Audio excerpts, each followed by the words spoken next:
There's a battle in the heartland. It's a rematch between incumbent Republican Rodney Davis. This is going to be the highest turnout election, I believe, in our nation's history. And Democratic challenger Betsy Dirksen-Londrigan. And people across central Illinois are scared. Each one fighting for your vote in Illinois' 13th congressional district. They differ on health care, taxes, and job creation. In 2018, Davis won by 2,058 votes. It's expected to be the most contested race Illinoisans will see this November. Both the National Republican Congressional Committee and the Democratic Congressional Campaign Committee have targeted this race as one to watch. It's now up to you on who wins and takes control of this district for the next 2 years. Illinois Public Media, WCIA 3 News, and the League of Women Voters present the Illinois 13th Congressional District Debate.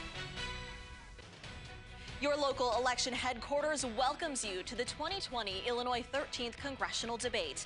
I'm Jessica Coons, evening anchor for WCIA 3 News. The 13th Congressional District makes up the central portion of the state.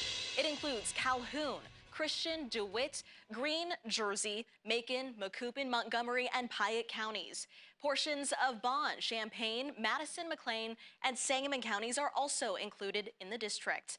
Now let's go to our debate moderator, Brian Mackey. Thank you, Jessica. I'm Brian Mackey of Illinois Public Media. I host the daily talk show, The 21st. I want to thank our co-sponsors, the League of Women Voters of Champaign County, which is helping us to time this debate, and WCIA TV, which is allowing us to have this debate in its studios. To practice social distancing in this era of COVID-19, it's just me, the candidates, and the floor crew, and no audience. In a moment, we'll begin our discussion with incumbent Republican U.S. Representative Rodney Davis and Democratic challenger Betsy Dirksen-Londrigan. But first, the format for tonight's debate. Each candidate has a minute and a half to answer a question. The opposing candidate then has 30 seconds for a response, with another 30 seconds for the original candidate to rebut. After that, we'll move on to the next question. Both campaigns agreed to this format weeks ago. Neither candidate has seen tonight's questions. Now let's meet our panel of journalists who are joining us from across the district. In the rotunda of the State House is WCIA Capitol Bureau Chief Mark Maxwell. Also in the rotunda, at a safe distance, is Mary Hansen, a reporter with NPR Illinois in Springfield. And Chris Coates is the Central Illinois editor for Lee Enterprises and joins us from the Herald and Review newspaper in Decatur. Before we begin, we also want to wish President Trump, as well as the 30,000 other Americans still hospitalized with COVID-19, a quick and full recovery. Let's get started. A coin toss has determined that the first question is for Democratic challenger Betsy Dirksen-Londrigan. Public health experts agree that people who do not wear masks are potentially putting others at risk of catching COVID-19. Illinois requires masks, but many states do not, and there remains resistance among a significant share of our fellow citizens. Ms. Dirksen-Londrigan, would you support a national mask mandate? If so, how should it be enforced? And if not, how can you ensure that more people are wearing masks? Well, I think that Illinois should be held up as a leader. You know, our leaders have listened to the science, and our positivity rates are very low. You know, I think what we're seeing happening with over 200,000 deaths, and here in Illinois, over 300,000 positive tests, we know that we have to do better, and we have to make sure that people are wearing their masks, washing their hands, and socially distancing. But that's not enough. What I'd like to see is some national leadership.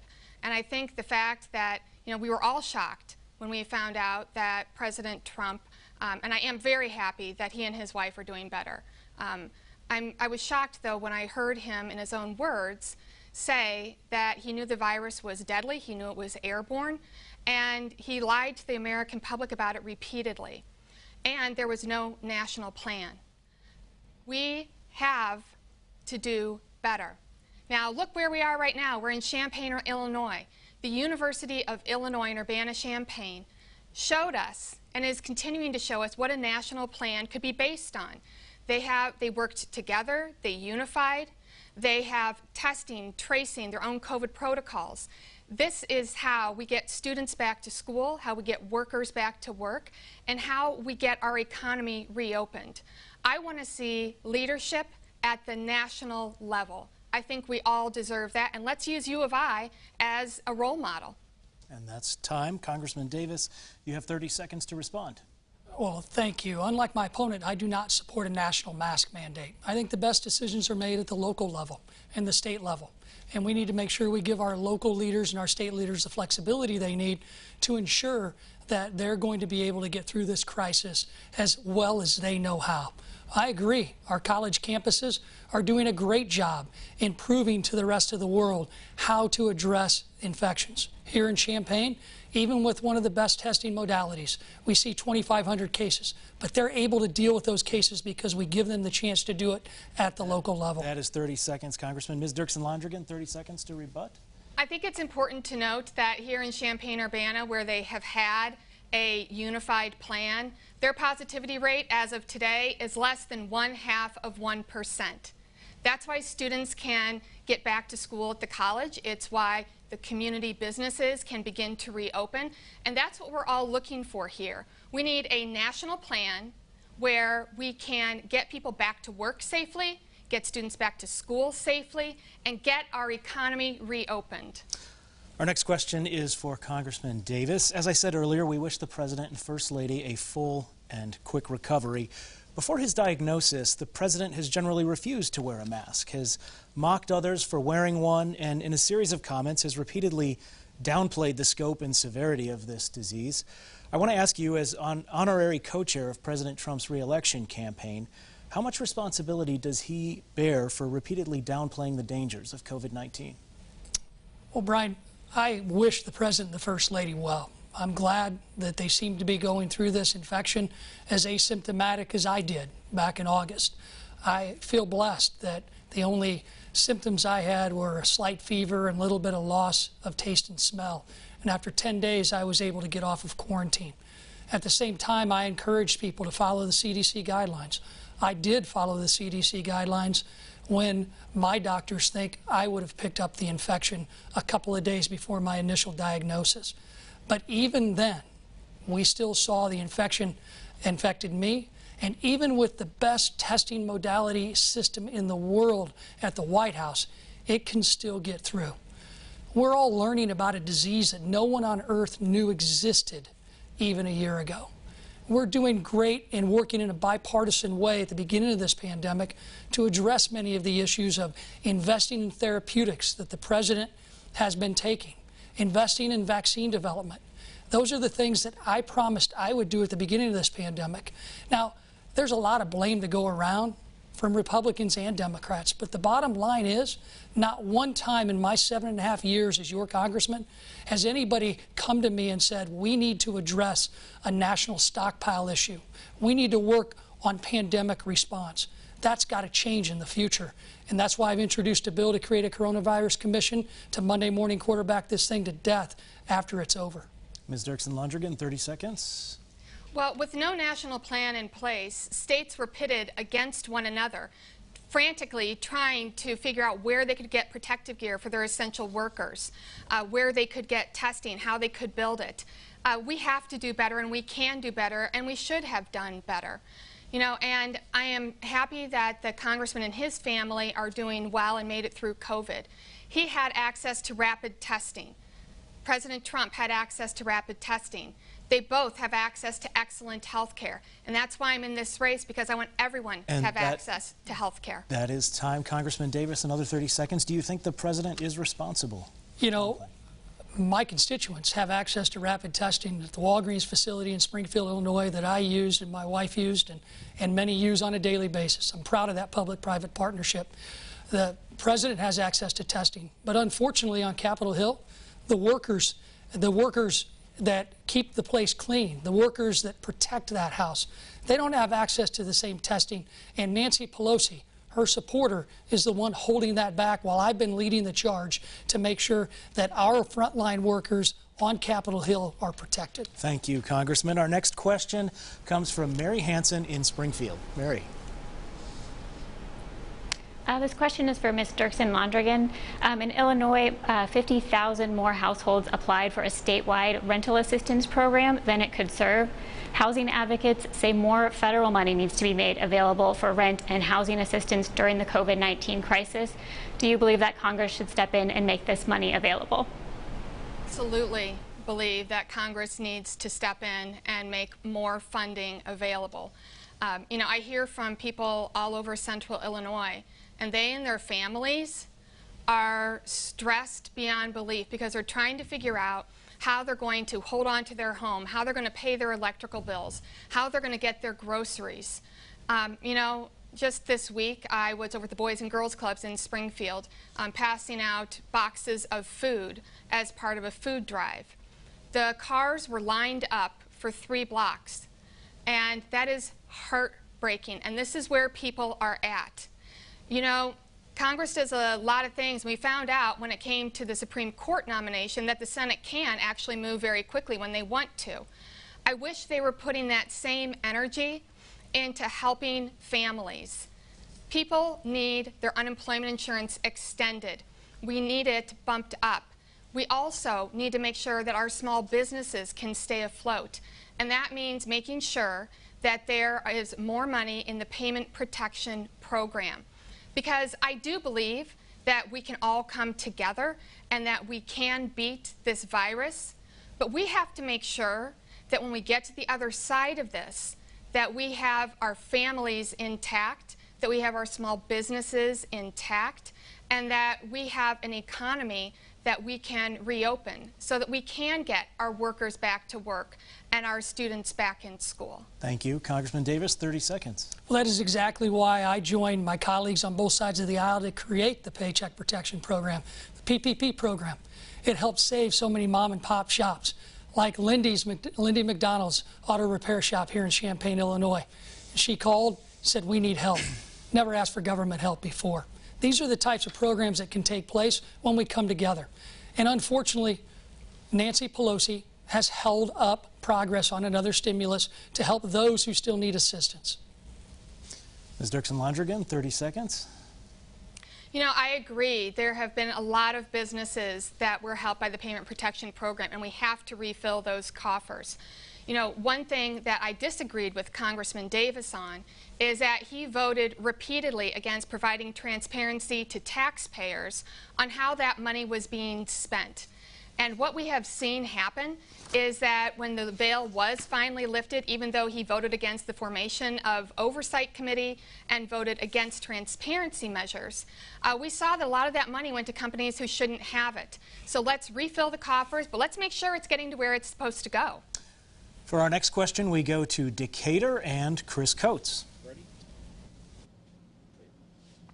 Congressman Davis, the New York Times has reported that the president paid no federal income taxes for 11 of the past 18 years and $750 in 2016 and 2017. As honorary co-chair of the president's Illinois campaign, can you explain how that's fair to working class voters in this district? Well, thank you, Chris. First, I want to respond to my opponent's last suggestion that I was against transparency in the Paycheck Protection Program. As a matter of fact, there was transparency provisions that were put in place by our bipartisan votes that created the 4 bills that we now commonly call the CARES Act. So, in all honesty, the bill that she wanted me to vote for would have hidden paycheck protection loans for $2 million and under in every American. I want more transparency. I certainly want to see transparency across the board. So when you talk about the New York Times and the taxes, you know, we need to actually see what the New York Times is reporting. The president and his team have said that what is being reported is not true.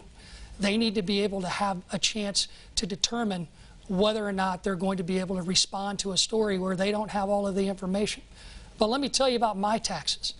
My tax reform bill that I helped pass, the Tax Cut and Jobs Act, actually helped spur historic economic growth that we had and historic low unemployment that we had just before this pandemic began.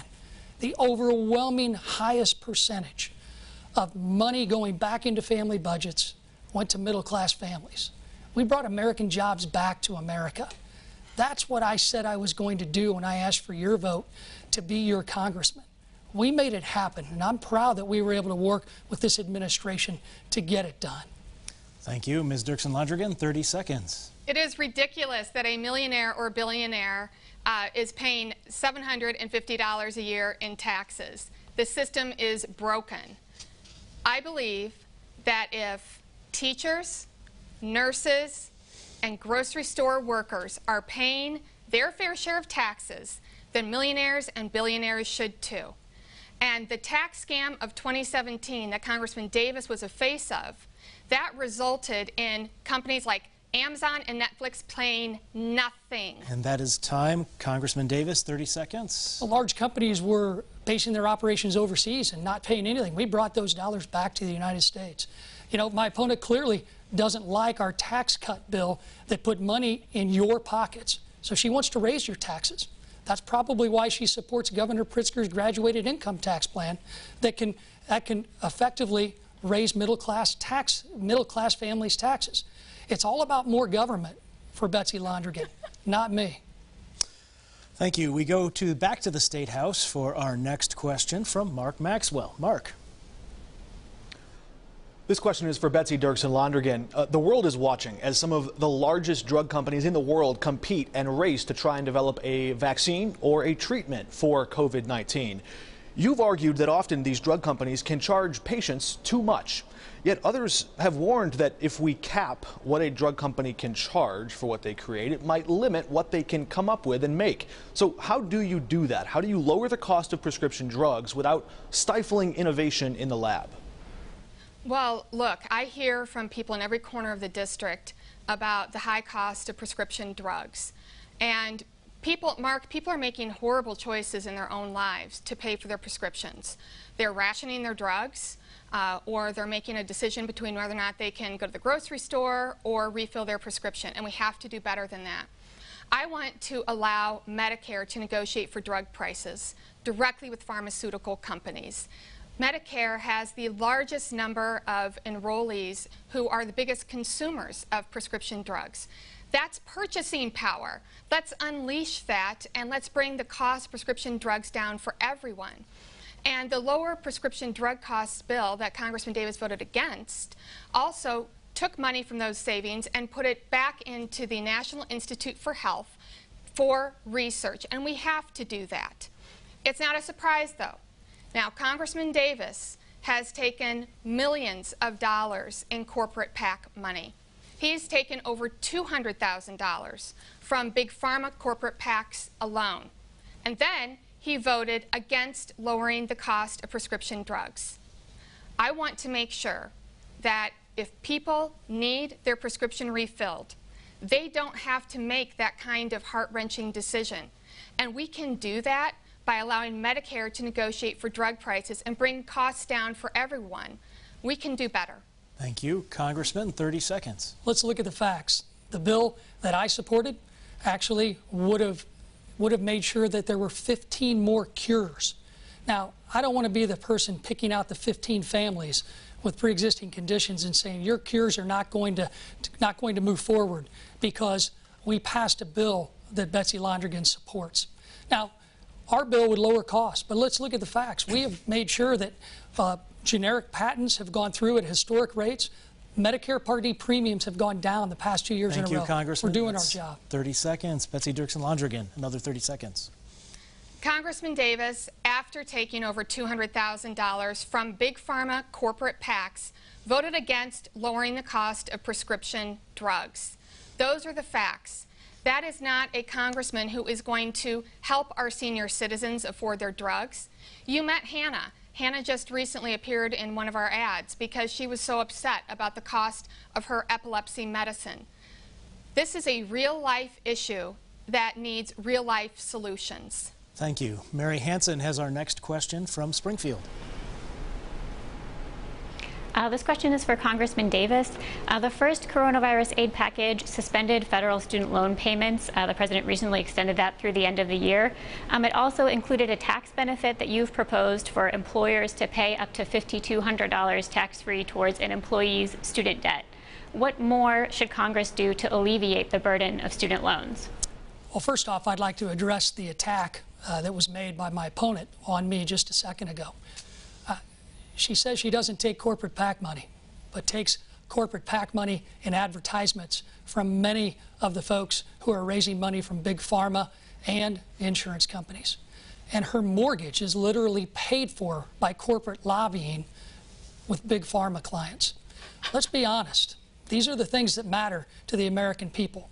You don't need to lie about my record, and let's make sure we keep the facts straight.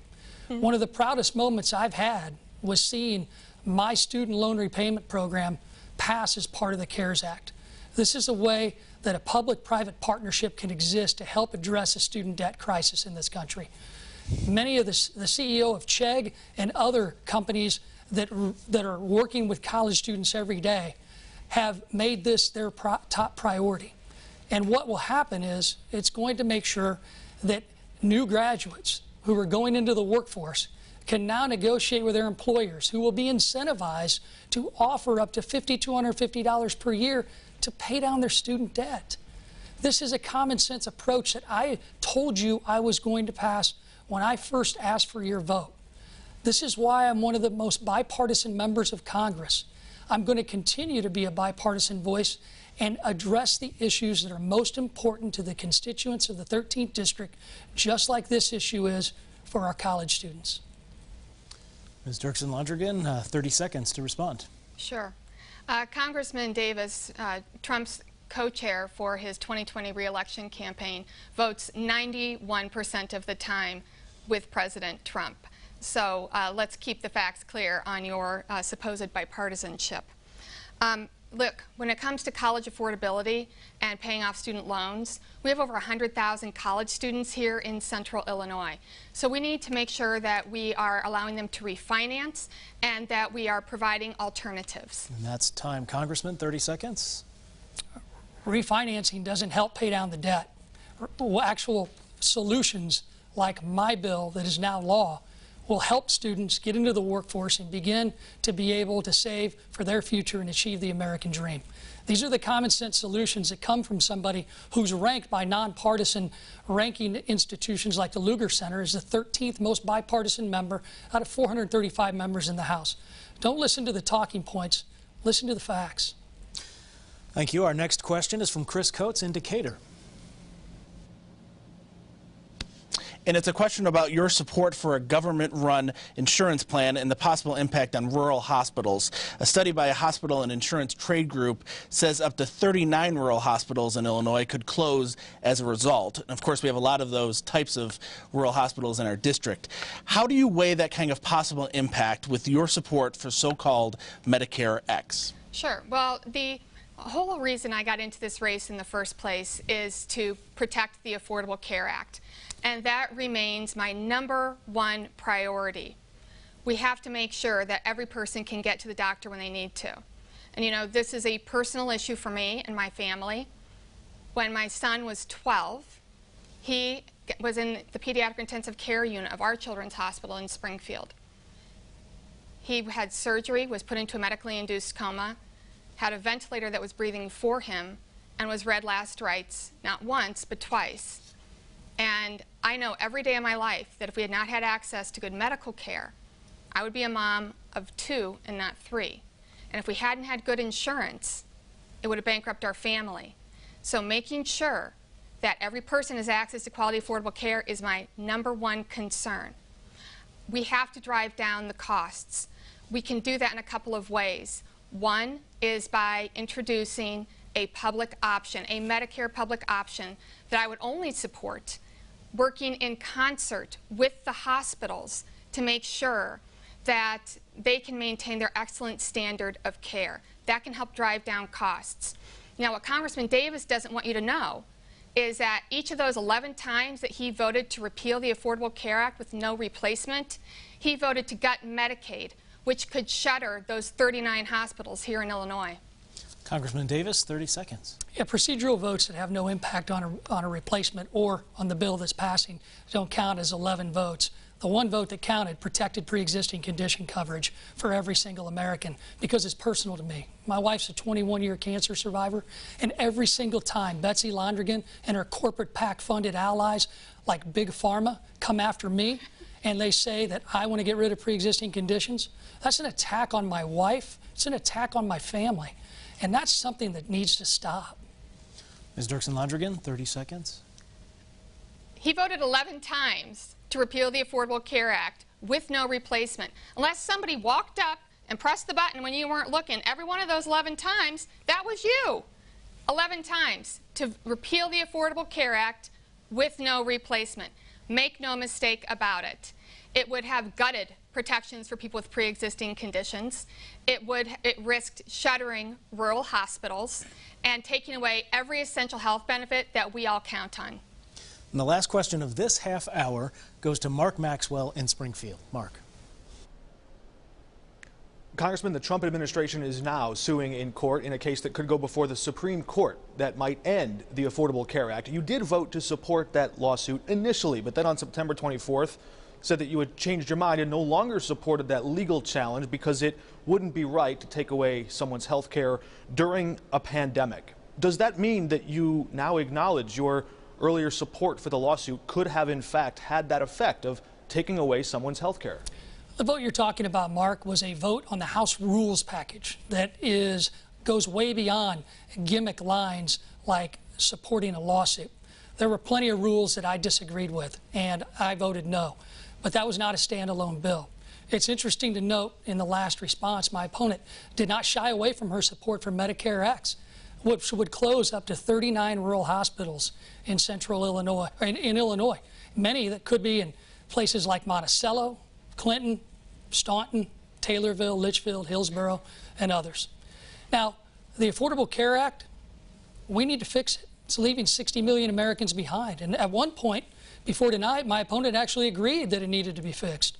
But I think she seems to have changed her mind and wants to protect it while leaving out those 60 million Americans that don't have health insurance because they can't afford it, or they have it and they can't afford to use it. So we're in the middle of a pandemic, Mark, and I've said all along, and I voted to make sure that we don't move forward with this lawsuit. And if the administration does, they're not going to have any funding to do that. I've also introduced a bill that would allow people to keep their employer-based health care, allow us to pay the employer share for COBRA, and open up the exchange for 30 days. That's a bipartisan bill that I introduced because I'm the most bipartisan legislator in the entire Illinois delegation, Republican or Democrat. Ms. Dirksen-Londrigan, 30 seconds for a response. Congressman Davis is going to keep trying to distract you so you don't look at his disastrous record on health care. He voted 3 times to support this lawsuit that the Supreme Court's going to hear on November 10th to completely overturn the Affordable Care Act. And each of the 11 times that he voted to repeal the Affordable Care Act with no replacement, he voted to gut Medicaid that these rural hospitals depend on.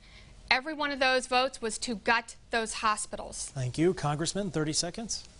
Betsy, it's been like this for 4 years now. No matter how many times you say something, doesn't make it true. The facts are the facts. I voted for a bill, a replacement, that fell short of support in the Senate that would have protected pre-existing condition coverage. This is personal for me and my family. My wife has a genetic form of cancer that could affect my kids. There's absolutely no way that I'm going to support a plan that's not going to include pre-existing condition coverage. Quit lying. And yet you did. That's it for our first half hour. We'll have more after a break. We're going to be asking the candidates about calls for police reform, the structure of the U.S. Supreme Court, and climate change. You're watching the 13th Congressional District Debate presented by Illinois Public Media, WCIA TV, and the League of Women Voters of Champaign County. We're back in 2 minutes.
Your local election headquarters welcomes you back to the 2020 Illinois 13th Congressional Debate. Good evening again. I'm Jessica Coons.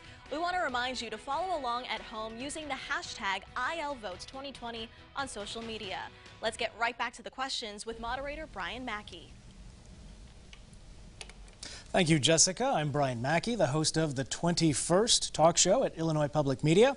I'm joined here in the WCIA studios by Democratic challenger Betsy Dirksen-Londrigan and incumbent Republican Congressman Rodney Davis.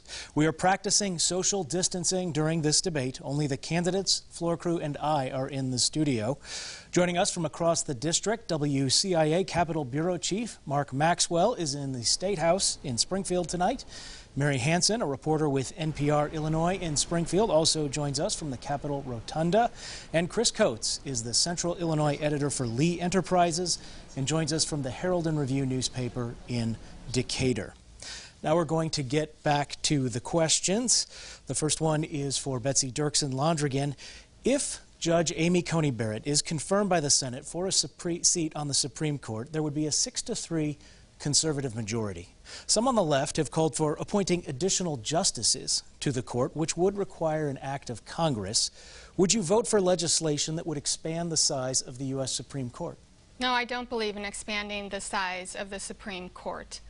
You know, I think what we have seen, as I mentioned earlier, is that when the Senate wants to move quickly on something, that they can. And what I wish that they would prioritize right now is making sure that our working families get the funds that they need to stay afloat, that our small businesses get the funds that they need to stay afloat, so that when we get to the other side of this pandemic, that we don't have an economy that we can't, we restart. But going back to the Supreme Court for a minute, we've got two really important dates coming up. November 10th. November 10th is when the Supreme Court is going to hear the case to overturn the Affordable Care Act completely. Our health care is going to be on the ballot on the second important date here, November 3rd. November 3rd is when we vote. And are we going to trust that we're going to have somebody who is going to protect pre-existing conditions? That isn't going to force women back into the dark ages where the simple act of being a woman is a pre-existing condition? Are we going to have somebody who is going to make sure that your family doesn't go bankrupt because of one medical emergency or a chronic illness? Well, we've had years of Rodney Davis voting to repeal the Affordable Care Act, and our votes are not safe with him. Congressman, 30 seconds to respond. Well, I agree with Betsy that we shouldn't have a vote to expand the court. But she's right. November 3rd is an important day for our health care. A vote for Betsy Londrigan is a vote to close some of our biggest economic engines in the rural parts of this district, our rural hospitals. Imagine having a family member that has a heart attack and needs to be stabilized before they can go to a larger facility. And those hospitals aren't going to be there if Betsy Londrigan gets elected. Ms. Dirksen-Londrigan, 30 seconds. 11 times Congressman Davis voted to gut your health care, to gut protections for people with pre-existing conditions, to take away every essential health benefit that the Affordable Care Act gives us. 11 times. He has bragged about it. He has celebrated it. Congressman Davis wants to tear down our health care system. I am in this race to protect your health care. Thank you. And Congressman, I know you're going to be tempted to want to respond to that, but this is such an important issue, and I do want to ask now about climate change. About a year ago, Moody's Investors Service issued a report projecting that the greatest rise in extreme temperatures among U.S. counties will occur in large parts of the Midwest, particularly Missouri and western Illinois, and their map includes most of the 13th Congressional District. And they say that extreme heat threatens to curb agricultural production here. What specific actions have you taken to address this threat to your constituents? Well, I've helped address issues when it comes to the Farm Bill and our agricultural sector, where we have put together some of the most innovative conservation measures and incentives that are given to our farmers and our producers to continue to grow food that feeds the world, not just us. They deserve a lot of opportunities to help play a role. But let's also look at the totality. Climate change is real. the United States is leading the way in addressing carbon emissions. The United States is the only country, the only major industrial country that would have met the Paris Agreement Accords. World leaders, climate activists are allowing China to continue to pollute not just their country, but pollute the atmosphere at levels that are above the United States, the European Union, and others combined. We're doing our part in the United States, even though we only control about 14 to 16% of global emissions. Maybe we ought to have a United States of America agreement that countries should sign on to do what we're doing. We need an all-of-the-above energy approach. Unfortunately, my opponent and her corporate-funded PAC allies support shutting down our coal-fired power plants. They support shutting down our nuclear facilities that give us the baseload generating capacity and allow senior citizens on fixed income to be able to afford their bills. That's not who you want in Congress. Thank you, Ms. Dirksen-Londrigan. 30 seconds to respond. Farmers in central Illinois have seen historic flooding the last couple of years. What I believe that we need to do is we need to make bigger investments in conservation. We need to help them make the changes that they're going to need to combat climate change over the course of the next 10, 20, 30 years. And those conservation dollars can help them do that, you know, whether it's through cover crops or no-till farming, precision management. There's a lot of things that we can do to help our farmers be part of the solution for climate change. Congressman, 30 seconds. Well, Ms. Londrigan will be happy to know that that's exactly what we did, working with our agricultural sector and those who lead in conservation measures to put those incentives in place. That's what happens when you have somebody in Washington who is the 13th most bipartisan member out of 435 members of the U.S. House. You get stuff done when people can work together across the aisle. That's what I promised you I would do when I asked for your vote. Every single election we've been able to win. And I'm asking for your vote again to continue that bipartisanship. Our next question comes from Mary Hansen in Springfield. Mary. This question is for Ms. Dirksen-Londrigan. Protests and demonstrations continue against police brutality sparked by the deaths of Breonna Taylor in Louisville and George Floyd in Minneapolis. Police oversight is largely a local issue. What role should Congress play in police reform? You know, we all watched George Floyd get murdered on television this summer. And there were a lot of protests that rose out of it with a lot of important messages. I want to say very clearly that any of the violence that has happened around these protests, I 100% condemn and believe those people need to be prosecuted, and hate to think that they would take anything away from the actual message that needs to be addressed, and that is systemic racism. We have to address what's happening in our law enforcement. We do. And we need to do that by making sure that we have implicit bias training, crisis intervention training. And after talking with sheriffs here in central Illinois, you know what they would welcome? Additional team members who are trained in addiction counseling, mental health crisis counseling. We have to recognize that not every 911 call needs a armed intervention. We have to address the message, though, that has been brought up by the protests because it's so important. It's about knowing and seeing that racism exists in every corner of our society. It's about rooting out the racism in our healthcare system. Why are black mothers dying at a higher rate than white mothers?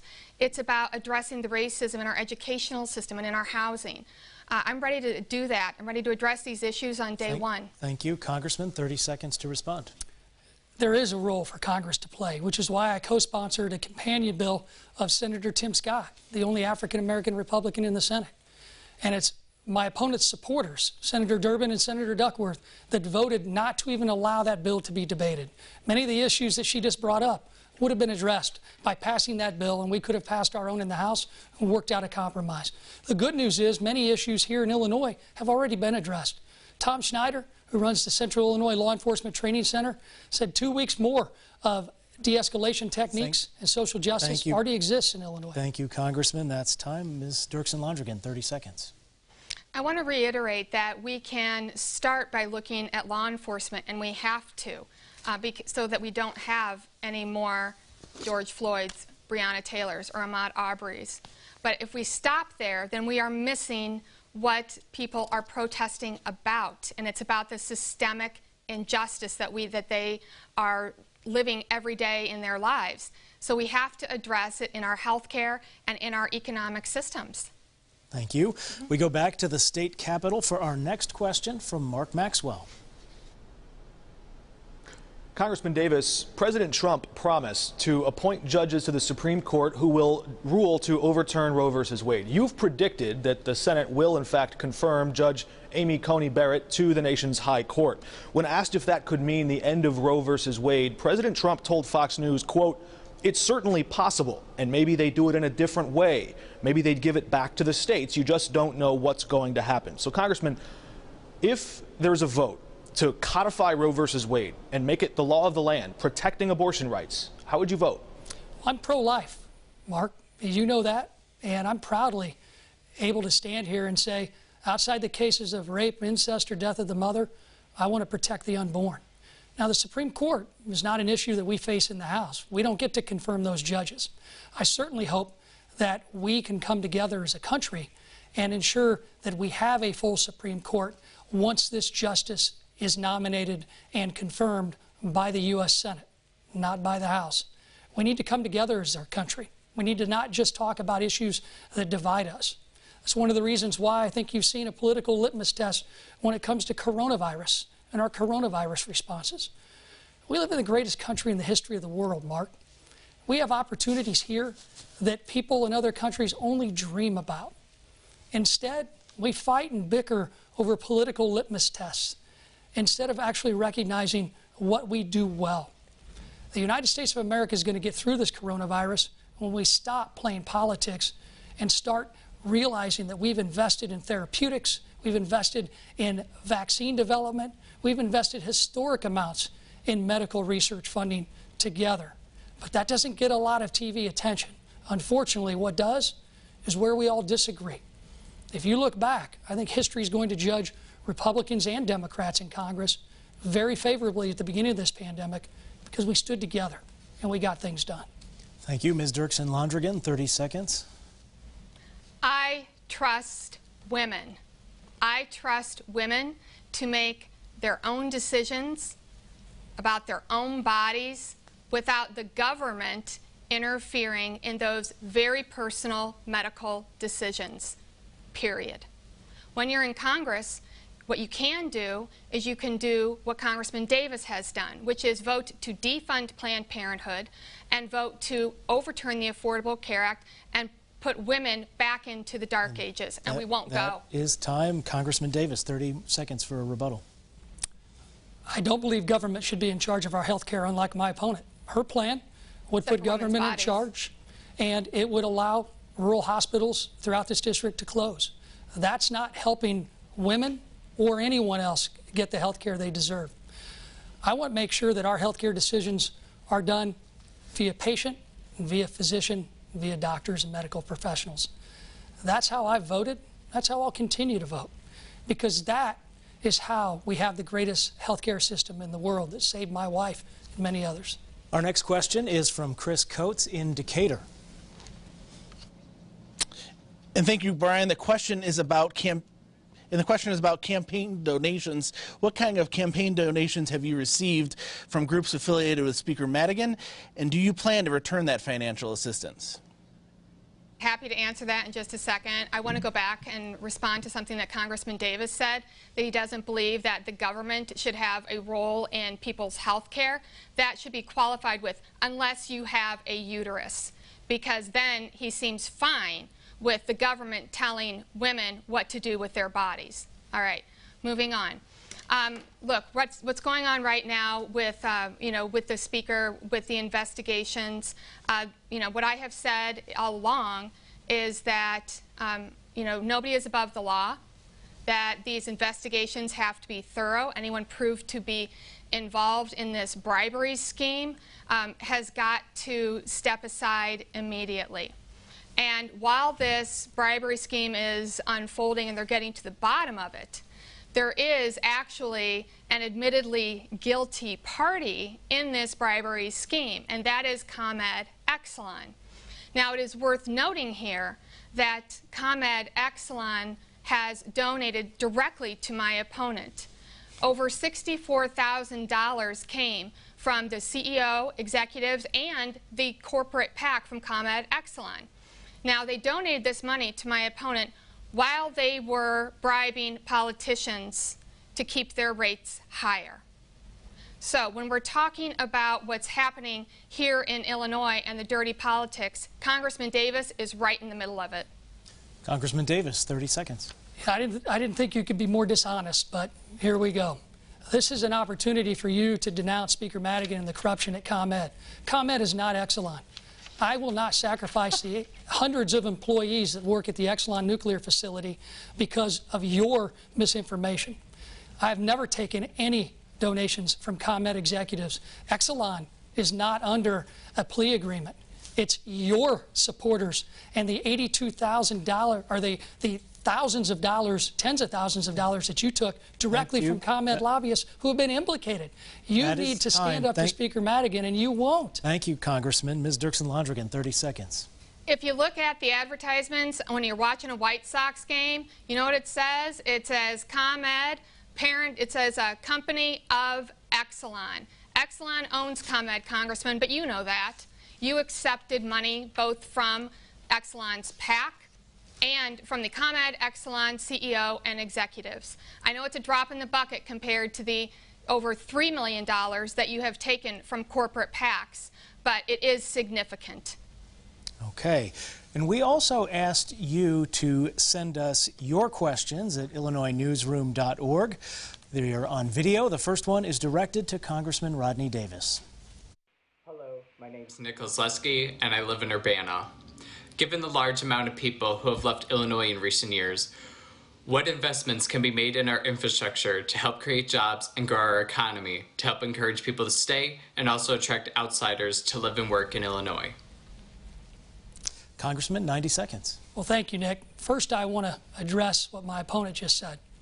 She basically is accusing Exelon, who's not been accused of any wrongdoing, as a parent company of a corrupt organization that's helped fund and run her campaigns, along with a plea agreement that's costing ComEd $200 million. And it's a deferred prosecution agreement. They better cooperate. There are guilty pleas. There are people that have been implicated that have given directly to her campaign. Speaker Madigan is a target of this investigation. And my opponent continues to raise hundreds of thousands of dollars with Speaker Madigan to fund her campaign. She won't tell him to resign because all you got to do is go look at our financial disclosures on clerk.house.gov, and you can see her entire income to pay her mortgage and expenses comes from lobbying for corporate clients and lobbying Mike Madigan. But what we can do, Nick, is we can make sure we don't pass this graduated tax amendment that's going to allow people to leave Illinois in droves, especially those who can most afford it. Raising taxes on Illinoisans, like my opponent supports, by getting rid of the Tax Cut and Jobs Act to put more money in Illinois citizens' pockets and family budget, is going to be a reason why they leave. So we've got to protect taxes, but we also have to make sure we incentivize staying here. Low-cost energy is a way to do that. And my opponent's plan would shut all those plants down. Well, the original question was what investments can be made in our infrastructure to help create jobs and grow our economy and help encourage people to stay. Ms. Dirksen-Londrigan, do you want to? Yes, I'm happy to answer that. It's so important. Look, I think that Illinois should be a role model because Illinois has passed the Future Energy Jobs Act. So we're building solar and wind farms. We're making investments in the jobs of the future. And that's what we need to be doing. And these are good union jobs. These are jobs that they can't ship overseas. These are jobs that people can raise their families on. And these are jobs that are going to be there 10, 20 years from now. That's what we should be doing. Thank you, Congressman. 30 seconds on infrastructure. The policies that my opponent supports have shut down coal plants in Coffeen and also Kincaid. Good union-paying jobs leaving those communities. That's not how we build infrastructure. We build infrastructure by having baseload generators that are like coal and nuclear facilities. You can't run the American economy on wind and solar alone, but they can help. But let's invest in our roads. That's what I've done over the past 7.5 years in Congress. I've helped invest in mass transit, road projects, bridge projects, infrastructure. That's why I went to D.C., and that's why I want to stay. Thank you. We have another taped question sent to IllinoisNewsroom.org. This one is directed to Betsy Dirksen-Londrigan. Hi, my name is Bailey Parks Moore, and I'm from Champaign. My question pertains to agriculture because that affects my daily life. Agriculture is important to the Central Illinois economy. My question is, what is your position on farm policy, and what would you do to support family farms and agribusinesses? Thank you. Sure. 90 seconds. Yeah, I'm happy to answer that. You know, I was happy to introduce everybody through our first commercial to my family's farm, which is in Niantic. It's where my grandma grew up. And while during this time of COVID, I still have had the opportunity to do several roundtables with farmers. And in fact, 2 weeks ago, I was down in Greene County visiting with a farmer named Mark. He actually had invited Congressman Davis to come down for about a year now, and he hasn't done it. So I went down to go look at his land and figure out what the issues were. Historic flooding due to climate change, soil erosion. These are issues that aren't just here and now. These are issues that are coming down the pike. This is why I believe that we have to make significant investments in conservation so that we can help our farmers prepare for the future. They operate on such slim margins that if we want them to maintain their family farms, and we do, then we need to be here to help them make those changes.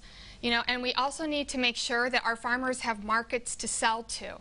You know, our soybean and corn farmers really had a double whammy between the trade war that the president started and the historic flooding. So they need markets to sell to. And they need a representative in Congress who is going to be there for them, who is going to listen to them and take their concerns back to Washington, D.C. and help them. Thank you. Congressman, 30 seconds. Our farmers have a voice in Washington. You can ask them. It's why I'm endorsed and supported by all the major farm groups in this country and in Central Illinois. I went to Congress promising that I would end the never-ending extensions of farm bills. Proud to say I've helped write two, because I listened to you, our agricultural sector. We helped write them together, which is why I enjoy your support, and I look forward to making them better in the future. Ms. Dirksen-Londrigan, 30 seconds. You know, I supported the final version of the Farm Bill. I didn't support the version that Congressman Davis voted for and passed, because in that first version, it cut SNAP funding. That's food. It cut food out of the mouths of people who need it. It also cut conservation dollars. It changed the formula, so some of our dollars that stayed here in Illinois would have been swept out to places like California, Ohio, and Colorado. I want to represent Illinois farmers. And the questions are now over, and with the limited time we have remaining, we turn to closing statements by coin toss. Congressman Davis is up first. Congressman, 1 minute. First off, I want to say thank you to everybody here for making this debate happen. Thank you to my opponent for debating the issues that are important to this district and to our voters. I asked for your vote when I first ran for Congress a few short years ago, telling you I was going to go lead in a bipartisan way. I'm proud to again tell you I'm the 13th most bipartisan member of the House out of 435, the most bipartisan member, Republican or Democrat, in Illinois. We've helped write farm bills together. We've helped write infrastructure bills together. And we've helped solve a piece of the student loan debt crisis. These are the opportunities that you've given me, and I don't take them lightly. But one thing that is frustrating to me right now is the hate and vitriol that we see in politics. Just this weekend, I lost a friend and a supporter, Bill Garrett, in a tragic car accident in Christian County. I would talk to Bill every morning, and he would sit in the same chair at the coffee shop. I went there today and didn't get a chance to see Bill. Let's make this political environment better, because he doesn't get a chance to anymore. Thank you. And now a closing statement from Betsy Dirksen-Londrigan. You also have 1 minute. Thank you. And thank you for tonight. I really appreciate it. And thank you to the congressman for being here to debate. Look, we have a choice to make on November 3rd. I got into this race to protect health care, to make sure that every person who needs to get to the doctor can get to the doctor, to make sure that you can afford your prescription drugs, to make sure that your family doesn't go bankrupt because of one chronic illness or a medical emergency. And if we want to do better, and we can do better, we have to elect better. We have a congressman right now who has voted 11 times to repeal the Affordable Care Act with no replacement, who has taken millions from corporate PACs and votes their way, who gives the tax cuts to the rich. We can do better, so let's elect better. I'm asking for your vote on November 3rd so that I can represent you, my neighbors in Central Illinois. Lower your taxes and protect your health care. Thank you. And that is it for this 13th Congressional District debate. We'd like to thank the candidates, Betsy Dirksen-Londrigan and Congressman Rodney Davis. We'd also like to thank our panel of journalists, Mark Maxwell of WCIA TV, Mary Hansen of NPR Illinois, and Chris Coates of Lee Enterprises. Thanks also to the League of Women Voters of Champaign County, including our timekeeper, Carolyn Trimble. And finally, a hearty thank you to WCIA TV for hosting us in its brand new set. To see this debate again or share it with a friend, visit the Illinois Public Media channel on YouTube. I'm Brian Mackey from Illinois Public Media. On behalf of the crew and everyone else involved in tonight's production, thank you, stay safe, and good night. The Illinois 13th Congressional